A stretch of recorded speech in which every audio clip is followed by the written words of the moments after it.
बोल जयकारा बोल मेरे श्री गुरु महाराज की जय। बोल श्री परमहंस दयाल जी महाराज की जय।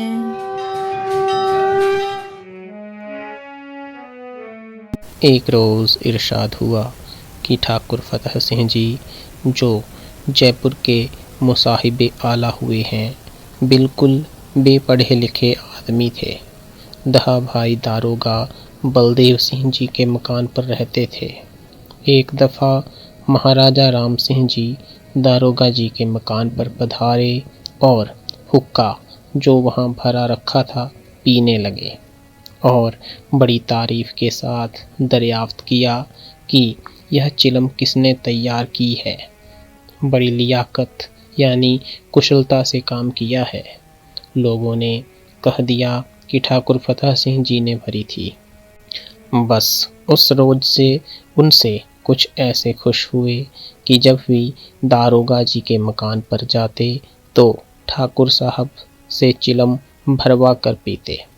इसी तरह बातों बातों में मालूम हो गया कि ठाकुर साहब बेरोजगार हैं।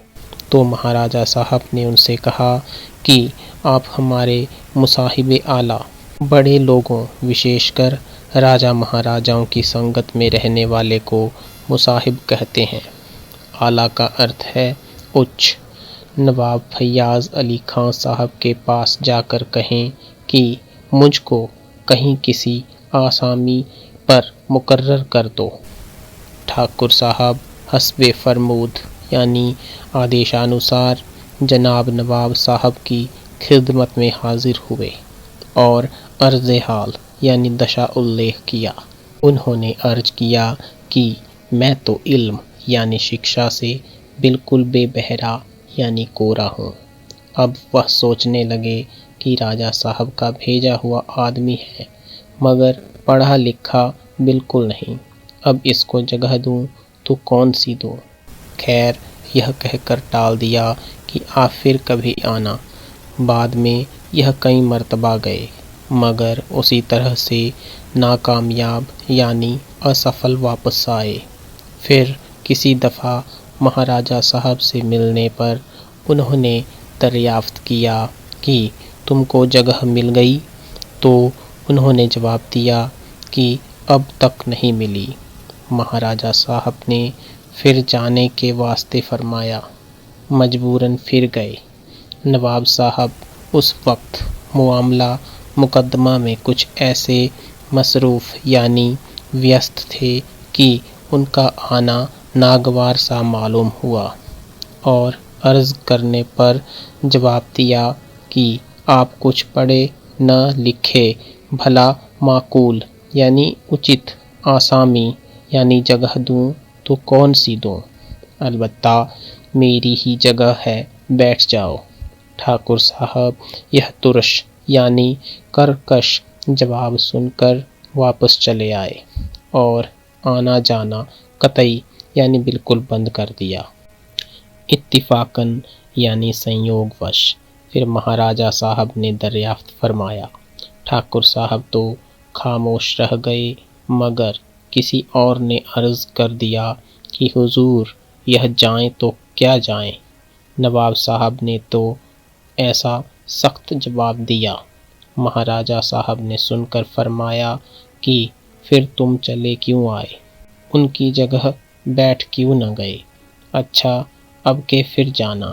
कहर दरवेश बर जान दरवेश यानी एक कहावत, अर्थ फ़कीर का क्रोध फ़कीर की जान पर। महाराजा साहब का फरमान था। बेचारे फिर नवाब साहब की खिदमत में हाजिर हुए। नवाब साहब उस वक्त भी कुछ ऐसे मशगूल यानी व्यस्त थे कि उनको फिर भी वही जवाब दिया। मैं आपसे कह चुका हूँ, माकूल यानी उचित आसामी यानी जगह तो मेरी है, बैठो तो बैठ जाओ। जैसी हो भवितव्यता तैसी व्यापे बुद्ध, होनहार बिसरे नहीं बिसर जाए सब सुध। उन्होंने भी कह दिया कि बहुत बेहतर, आप जगह खाली करें, मैं बैठता हूँ। नवाब गुस्से में उठ खड़े हुए मगर दिल में सोचने लगे कि यह बेपढ़ा लिखा आदमी क्या काम करेगा।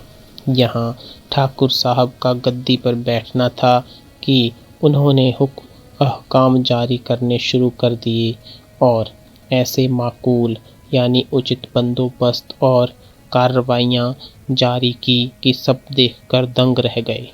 कहते हैं कि जयपुर में उनकी मुसाहिबी का ज़माना बहुत अच्छा गुज़रा। उनके बाद अगर कुछ मुसाहिबी की तो बाबू कांति चंद्र ने की। सच है, जिसको देता है छप्पर फाड़ के देता है। बोल जयकारा बोलो साचे दरबार की जय।